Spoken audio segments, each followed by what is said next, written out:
So thank you for joining me today. I'm Stephanie A. If we have not met yet, I help hopeful adoptive families bring home the child of their dreams. And today I am so honored to be having the opportunity to interview JT Olson, who is the founder and president of Both Hands.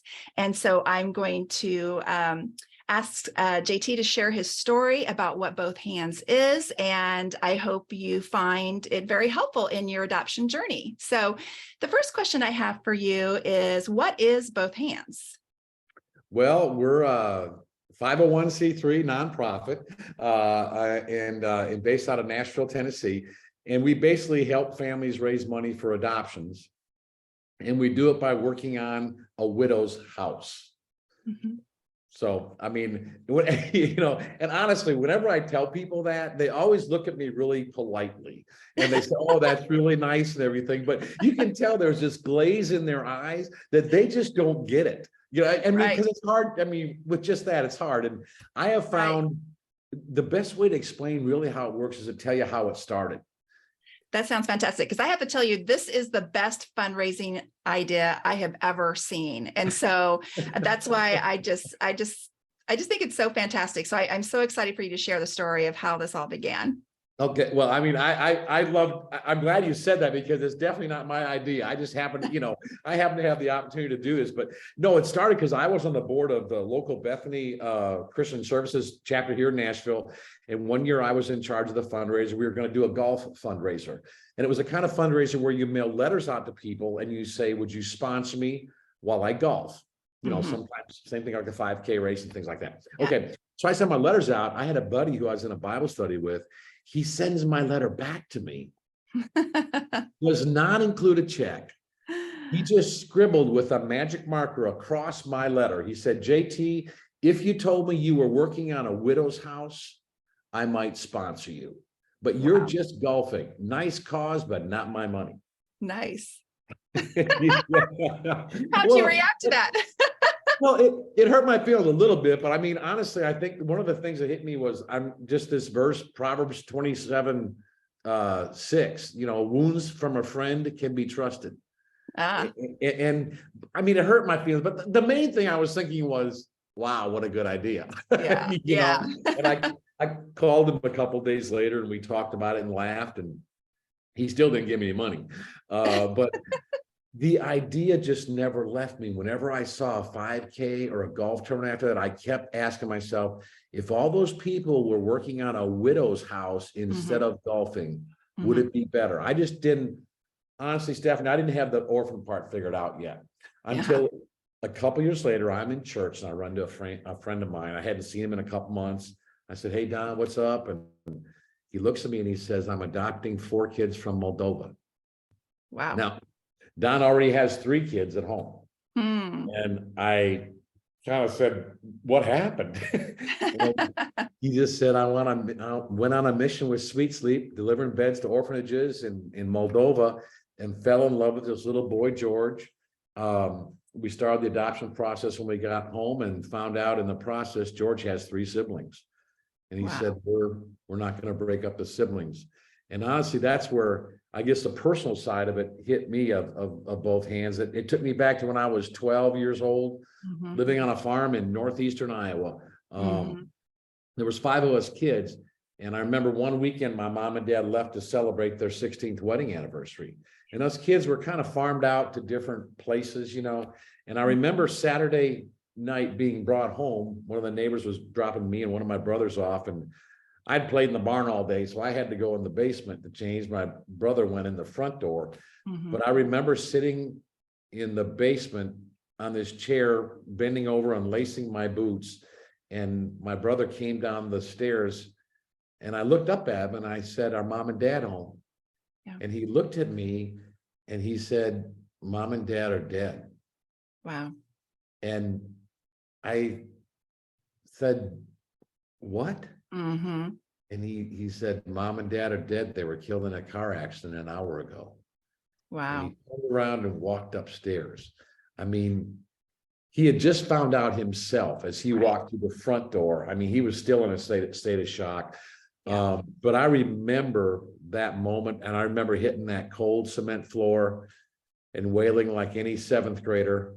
would wail. I know what it's like to be an orphan. I know what it's like to hear those words. I know what it's like to have, it's hard to describe, but everything that keeps you tethered in life, just like the foundational things, it's kind of snipped, and it's the weirdest feeling. It's hard for a seventh grader to take it all in, but I remember crying all by myself for about 10 or 15 minutes on that basement floor, thinking about mom and dad, and oh, what's going to happen to us? There's 5 of us. Are we going to stay together? It's the kind of thing you hear about, but it never really happens to you. Right.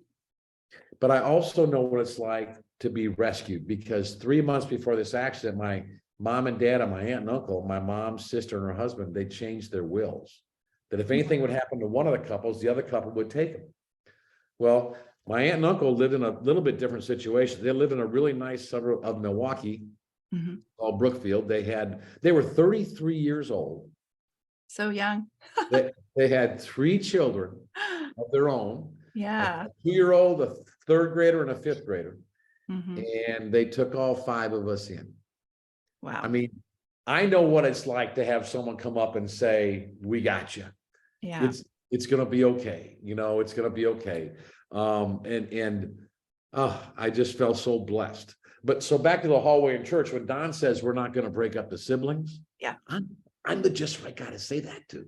Yeah. Well, because I'm not going to say, are you sure? Yeah. I'm sitting there.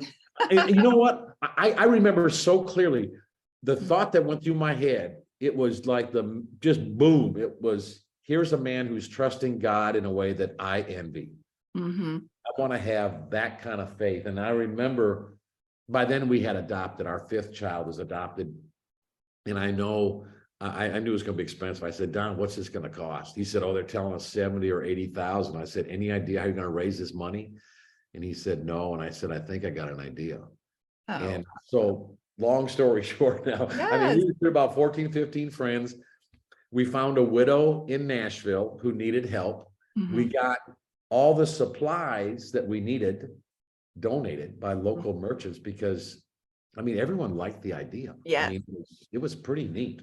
And we spent the day, and we all sent letters out ahead of time. And we sent out a bunch of letters saying, would you sponsor me for the day while I work on this widow's house? Let me tell you about Miss Lucille. Let me tell you about these 4 kids from Moldova.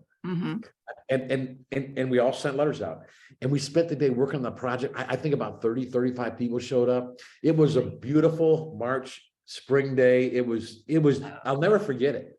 I'll never forget it. It was so much fun. I mean, people had a blast, and we just, what we did for Miss Lucille's house.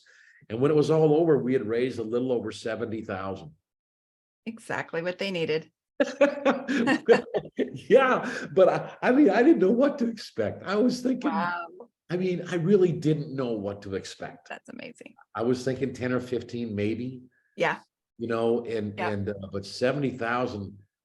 When you do something like that, it's almost like you look around and say, oh my word, what have we uncovered here? It felt like we're on holy ground, and it was powerful. And it was born. It was born. Yeah. And about a year later, we did another project, because another friend had come up to me and said later, he said, I heard what you did with Don, would you help me? And so we did another project. And that time we served Miss Diane. She had lost her husband 7 months early in a car accident. I mean, it was a tragic story of a widow and a 4th grader and an 8th grade. It was such a joy to serve her. We put a new roof on, which is not something I recommend, but I mean, it all went well because we had very, very, skilled people doing it. But I remember standing on that roof, and I remember looking out and counting 54 people who were there that day. That we had transformed the front of our yard, we transformed the back of our yard, and then I looked at it put a new roof on, and then I looked at the street and I counted 19 cars. And I thought, what a testament this is to the neighborhood. Yes. Oh, true.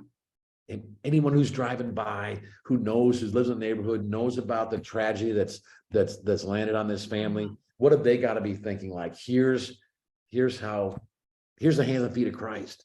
Right. And it took me back to when I was 12, about a month after the accident, getting off the bus one afternoon, a beautiful spring day, and our bus stop's about a half mile from the house. It's on a hill. You can see a lot of our farm.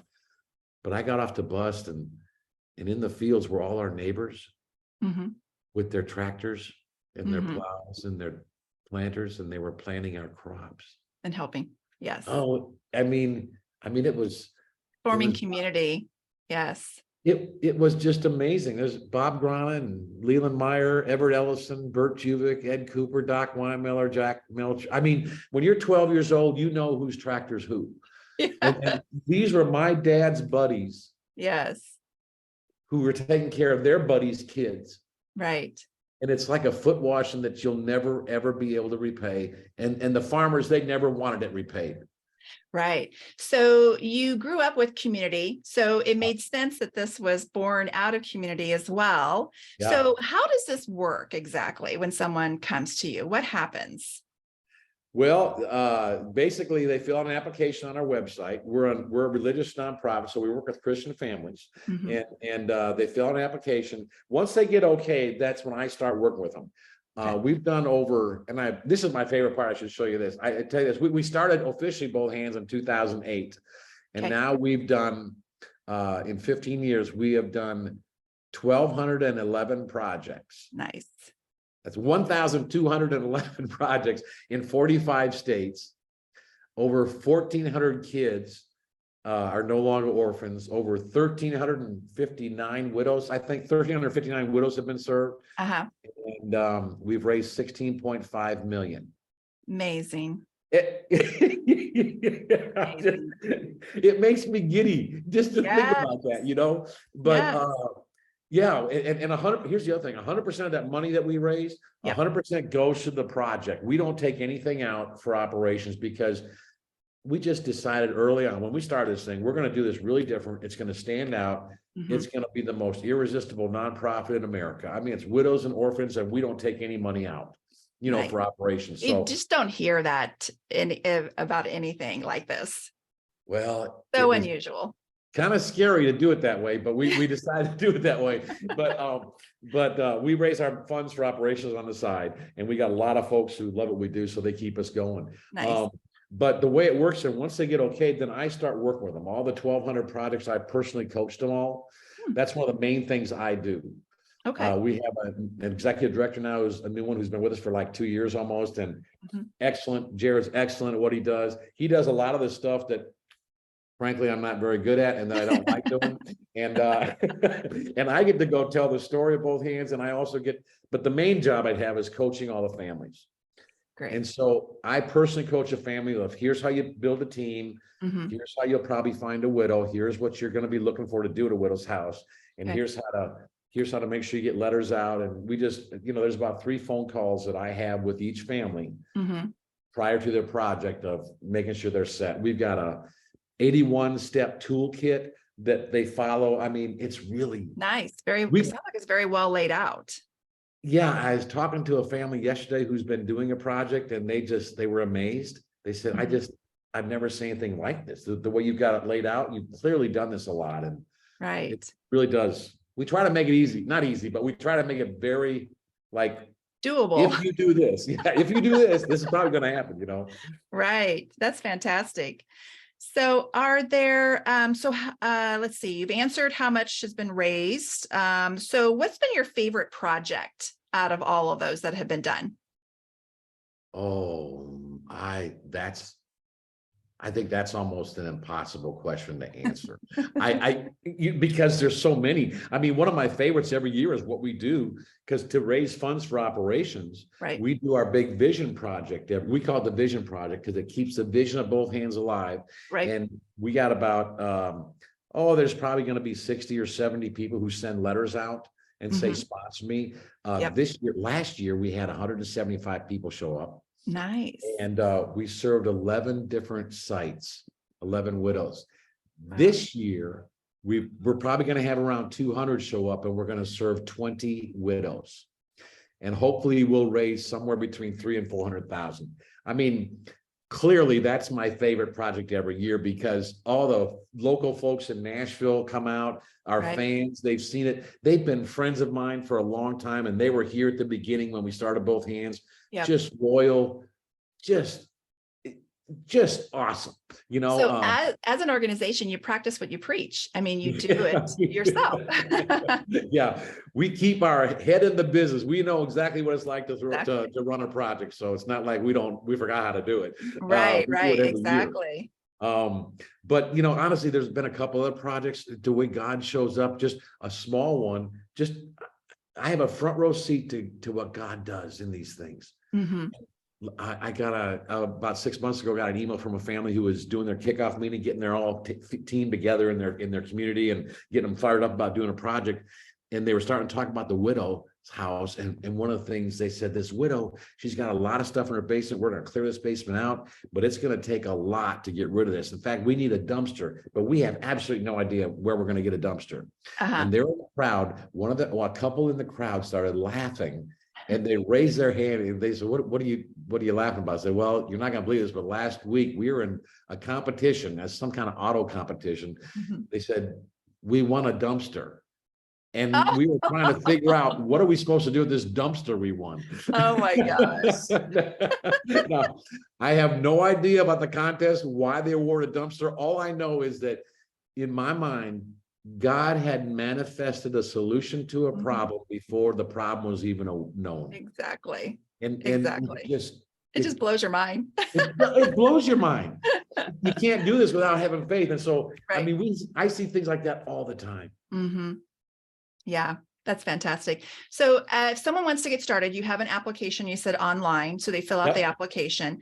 And then once they're approved, they then move on to the next stage of the process, correct? Yes, once they're approved, then I start coaching with them. And then we set up a phone call and we start working with them. And then Amanda, we got a family project coordinator who gives them everything they need, coaches them along, keeps them between the rails. And I'll have another phone call with them. And, you know, it all ends up. And this year so far, the average, I think we've had 4 or 5 projects already this year, maybe 7. I can't remember, but the average is 25,000. 25,000. Wow. The average. I'm pretty sure that's probably going to go down as the year goes out because we've just had some stellar projects this year. I think the average in 2022 was 20,000.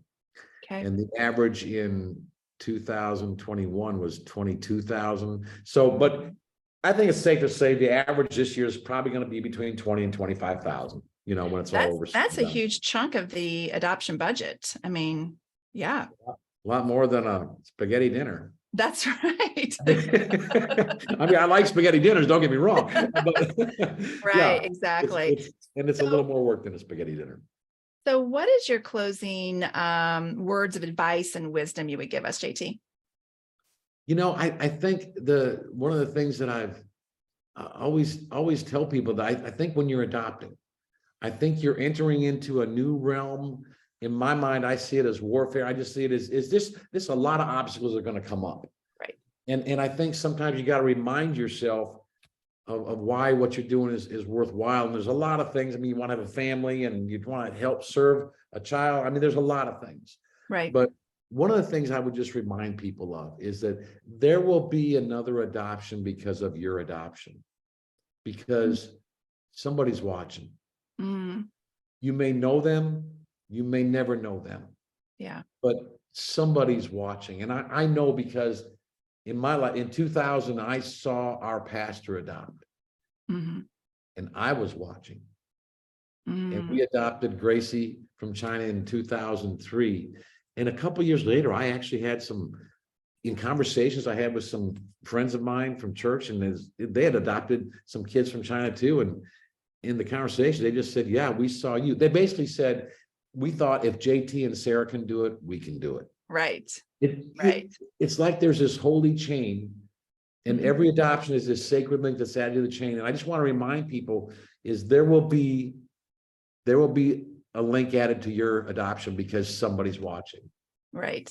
So yeah, that's great. Great. Well, I appreciate your time so much today. And once again, thank you so much. Oh, It's the yeah. best fundraiser ever. Thank you so much for letting me tell the story, because I just think every time we get to tell this story, you know, the grace and glory of God, how he can take something that's hard and difficult and turn it into something that's amazing. That story needs to be, people need to be told that. And I just am grateful you let me tell it. Thank you. Great. Okay. Thank you. Well, All thanks right. so much, JT. Appreciate it. Sure.